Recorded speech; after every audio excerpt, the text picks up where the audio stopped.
सहारनपुर के सांगाठेड़ा गांव में एक तरफ 3 मासूमों की चिता जल रही थी। उसी समय उनके कातिल बाप योगेश को गंगोह थाना पुलिस अदालत लेकर पहुंची। गांव में अंतिम संस्कार हो रहा था तो वहीं कातिल बाप की अदालत में पेशी थी। मासूमों के साथ बिताए गए पलों को याद कर परिजनों से लेकर आस पड़ोस में भी चीत्कार मच गया। हर कोई मासूमों को अंतिम बार देखना चाहता था। महिलाओं का रो रो कर बुरा हाल था तो वहीं पुरुषों की आंखें भी नम हो गई थीं। करीब 4:30 बजे तीनों की शव यात्रा को शमशान घाट में ले जाया गया। योगेश के चचेरे भाई अक्षय ने तीनों को मुखाग्नि दी। आरोपी बाप योगेश पिछले कई दिनों से साजिश रच रहा था। वो खुद को मानसिक रूप से बीमार दिखाने की भी कोशिश कर रहा था।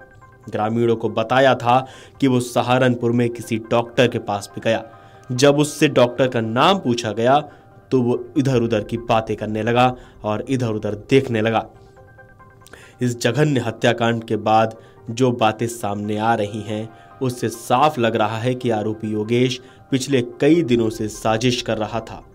पुलिस ने उसके पास से एक पिस्टल,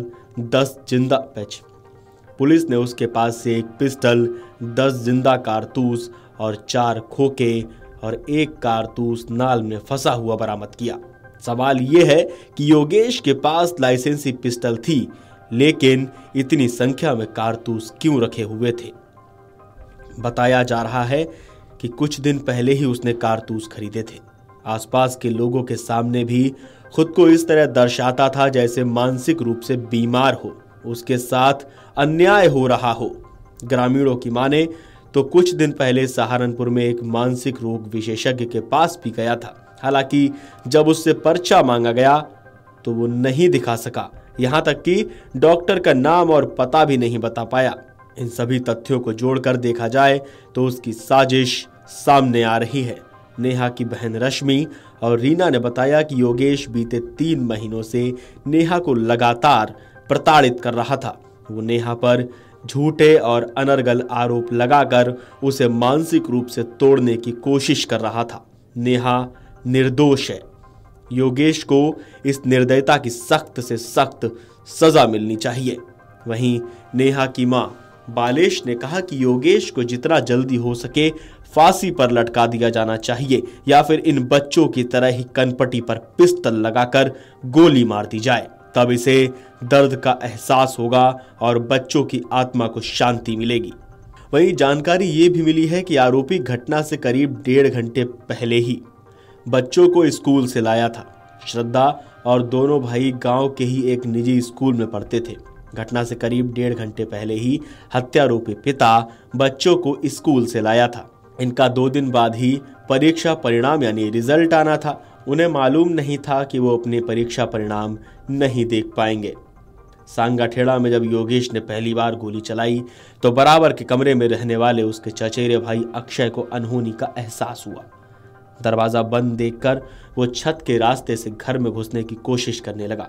वहां से अक्षय ने उसे रोकने की कोशिश की। अक्षय ने कहा कि भैया ये क्या कर रहे हो? इसी दौरान योगेश ने सीढ़ियों का दरवाजा भी बंद कर दिया, जिससे अक्षय वहीं पर फंस गया। अक्षय ने वहां पर लगी खिड़की का शीशा तोड़ा और शोर मचाया। इसके बाद परिवार के अन्य लोग वहां पहुंचे। आरोपी योगेश की बहनें बार बार चिल्लाकर कह रही थीं कि 17 साल पहले तड़पती हुई मां ने जो श्राप दिया था वो सच हो गया। मां ने कहा था कि बिल्लू, योगेश के घर का नाम, तुझे कभी शांति और सुख नहीं मिलेगा। 17 साल बाद योगेश के कुंठित दिमाग ने वो सच कर दिया। दरअसल श्रद्धा, देवांश और शिवांश के शवों को देखकर उनकी बुआ सीमा और गुड्डी बार बार बेहोश हो रहे थे। वो बार बार कह रही थीं कि योगेश ने अपने अहंकार व शक में घर के चिरागों को बुझा दिया है। आपको बता दें कि योगेश ने ऐसा भी कहा है कि अगर वो बच्चों को नहीं मारता तो फिर उनके बाद उसका क्या होता, यानी पत्नी को मारने का प्लान कर रहा था। तो उसके बाद अगर पत्नी की मौत हो जाती और उसे जेल हो जाती तो फिर बच्चों का क्या होता, इसलिए उसने बच्चों को मारा है। इस पूरी खबर पर आपका क्या कहना है? आपको क्या लगता है? हमें कमेंट करके बताइए और देखते रहिए अमर उजाला। अगर आप ये वीडियो YouTube पर देख रहे हैं तो हमारे चैनल को सब्सक्राइब कर बेल आइकन दबाएं और Facebook पर देख रहे हैं तो हमारे पेज को लाइक करें। 8 मिलियन प्लस सब्सक्राइबर, आपके इस भरोसे के लिए बहुत धन्यवाद।